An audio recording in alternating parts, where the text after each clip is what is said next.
Friends, ഇന്ന് ഞാനിവിടെ കാണിക്കുന്നത് ഔഷധ ചെടി, അതേപോലെയുള്ള നെല്ല്, കപ്പ, വാഴ, ഇതെല്ലാം എല്ലാ കൃഷി, തെങ്ങ് കൃഷി, അങ്ങനെയുള്ള കൃഷികളൊക്കെയാണ്. അതേമാതിരി ഔഷധ ചെടികൾ.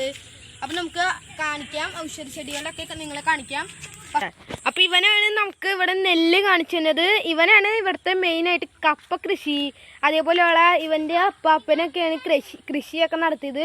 അപ്പം നമുക്കപ്പോൾ ഇവൻ പറഞ്ഞു തരും. അപ്പം നമുക്ക് പോവാം. ചേട്ടാ, ഇതാണ് ഞങ്ങളുടെ നെല്ല്. 5 കർഷകർ കൂടി വെക്കണതാണ്. ഇത് ഏക്കർ കണക്കിന് അങ്ങോട്ടുണ്ട്. പക്ഷെ നെല്ല് വിതച്ചതിൻ്റെ പിറ്റേ ദിവസം വെള്ളം കയറി നശിച്ചു പോയതാണ്. അപ്പോൾ ഇതാണ് നമ്മുടെ നെല്ല്. നെല്ല് വിതറിയതിന് ശേഷം 2 ദിവസങ്ങൾക്ക് ശേഷം നെല്ലിൽ വെള്ളമെല്ലാം കയറി. പിന്നെ അതൊക്കെ ആകെ പടയെ നശിച്ചു പോയി.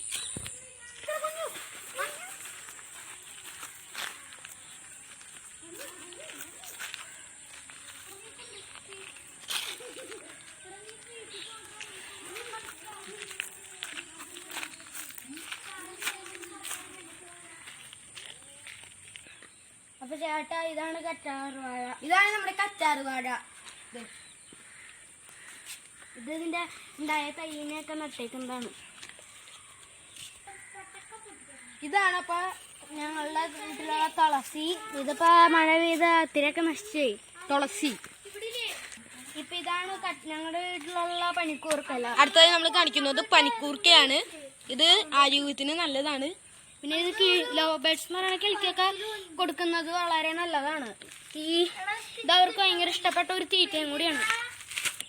ഇതാണ് അപ്പൊ നമ്മുടെ ബ്രഹ്മിയാണിത്. ഇത് ഈ ബുദ്ധിയൊക്കെ വരാൻ വേണ്ടി ഉപയോഗിക്കുന്നതാണ്. ഇത് ചതച്ച് പിഴിഞ്ഞ് തേനൊക്കെ വെച്ച് കഴിക്കുന്നത് നല്ലതാണ്.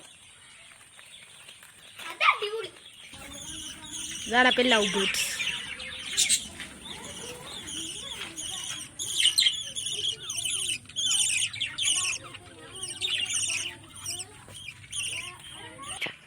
അപ്പൊ ഇതാണ് എൻ്റെ വീട്ടിലുള്ള എരിക്ക്. ഇത് മുട്ടുവേദന, അങ്ങനെ കാലിനും വേദനയ്ക്കൊക്കെ മുറിവ് പറ്റുമ്പോ പെട്ടെന്ന് ഒടിച്ചിട്ട് ഇതിൻ്റെ ഈ ചാറ് മുറിവ് പറ്റുന്നോടത്ത് ഇങ്ങനെ പരറ്റുമ്പോൾ അതിന് പെട്ടെന്ന് ഒരു ആശ്വാസം കിട്ടുന്നുള്ളൊരു പ്രത്യേകതയും കൂടി ഉണ്ട് ഈ എരിക്കിൻ്റെ ഇലയ്ക്ക്. അപ്പൊ ഇതാണ് നമ്മുടെ ഏറ്റവും പ്രിയപ്പെട്ട മുട്ടുവേദനയ്ക്കും കാലുവേദനയ്ക്കും മുറിവിനൊക്കെ പറ്റുന്നത്. അപ്പൊ ഇതാണ് നമ്മുടെ വെറ്റില. അപ്പൊ ഈ വെറ്റില എന്ന് പറയണത് നമുക്ക് മുറുക്കാൻ ഉപയോഗിക്കണതാണ് അപ്പൂപ്പന്മാരൊക്കെ. പിന്നെ ഇത് ആയുർവേദത്തിൽപ്പെട്ട ഒരു ഇതും കൂടിയാണ്. അപ്പൊ ഇതാണ് വാഴ. ഇതിന്റെ പേര് പാളയംകുടം വാഴയാണ്. അപ്പൊ ഇതാണ് ജാതിക്കായ. ഇതിനകത്തുള്ള ഒരു കായുണ്ട്, അതുമേ പത്രി ഉണ്ട്. പൊളിഞ്ഞ പറിച്ച് അതിനകത്ത് പത്രിയും കായും സെപ്പറേറ്റ് ആക്കി അതിനകത്തുള്ള കായേനെ ഉണക്കി അത് പൊട്ടിക്കുമ്പോൾ ഒരു അകത്തൊരു കുരു കിട്ടും. അതും വെച്ച് മരുന്നിന് ഉപയോഗിക്കണ വെളിച്ചെണ്ണയും പത്രിയും വെച്ചിട്ടും വെളിച്ചെണ്ണ വെക്കും. പിന്നെ ഇത് വെച്ച് വേറൊരു ഉപകാരം കൂടി ഉണ്ട്. ഇതൊരു ഔഷധം കൂടിയാണ്. അപ്പോൾ പിന്നെ ഇതിന്റെ ഈ തൊണ്ട് നമ്മൾ കഴിക്കണത് ഭയങ്കര ഡേഞ്ചറാണ്. നേരത്തെ കാണിച്ച ജാതിക്കായല്ലേ, അതാണ് ഈ സംഭവം. ഇതിങ്ങനെ ഫ്ലവറായിട്ട് ചിലപ്പോ ഒന്നും കിട്ടൂല. അത് ചിലവർക്ക് കിട്ടും, ചിലവരുടെ ശരിയാവില്ല. അത് വെച്ച് നമ്മള് വിഷമിക്കൊന്നും വേണ്ട.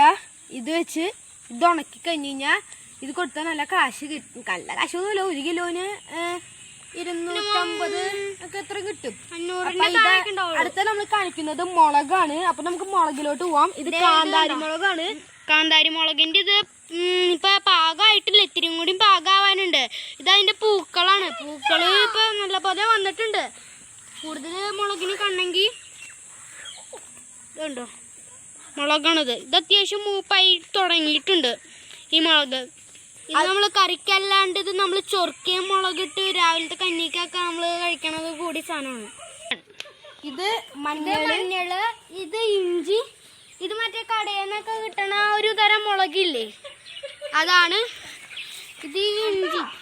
അടുത്തതായി നമ്മൾ കാണുന്നത് പംകിൻ, മത്തങ്ങ എന്ന് പറയും. ഇത് മത്തങ്ങ. ഇതിനൊരു പ്രത്യേകത ഉണ്ട്. ഈ മത്തങ്ങ നമുക്ക് കറി വെച്ചിന്നാം. ഇതിന്റെ എല്ലാ വേണമെങ്കിൽ കറി വെച്ചിന്നാം. മത്തങ്ങ ശരിക്കും കാണാണെങ്കിൽ ഭയങ്കര വെയിറ്റ് ഉണ്ട് കേട്ടോ ഗൈസ്. നല്ലതാണത്. ഇത് നമുക്ക് ആരോഗ്യത്തിന് നല്ലതാണിത്. ഇതാണ് ഇപ്പൊ നമ്മുടെ കപ്പ. നമ്മള് അത്യാവശ്യം ഇങ്ങനെ നട്ട് ചെത്തിയൊക്കെ നട്ട് വലുതായി. നമ്മൾ ഏറ്റവും ആദ്യം ഇത് പറിച്ചെടുക്കാൻ ഉപയോഗിക്കുന്നത് ഈ തൂമ്പയും വെച്ച് ഇങ്ങനെ ചുറ്റിന് മണ്ണ് കളഞ്ഞിട്ട് ഇവിടെ നിന്ന് ഇങ്ങനെ വെട്ടിക്കളയും. എന്നിട്ട് ഇങ്ങനെ വലിച്ചു പോക്കും. പിന്നെ ഇതിന്റെ ഈ കോല് ഇത് മണ്ണില് ഉണ്ടാവണ കപ്പയാണ്. അപ്പൊ ഇതിന്റെ കോല് കെട്ടി നമുക്ക് വിറകായിട്ട് ഉപയോഗിക്കുകയും ചെയ്യാം. പിന്നെ അതിന്റെ അകത്ത് കോലൊക്കെ കുത്തി കയറിയിട്ട് അതിന്റെ അകത്ത് ഒരു ചോറും വെച്ച് മാലയൊക്കെ ഉണ്ടാക്കാറുണ്ട്.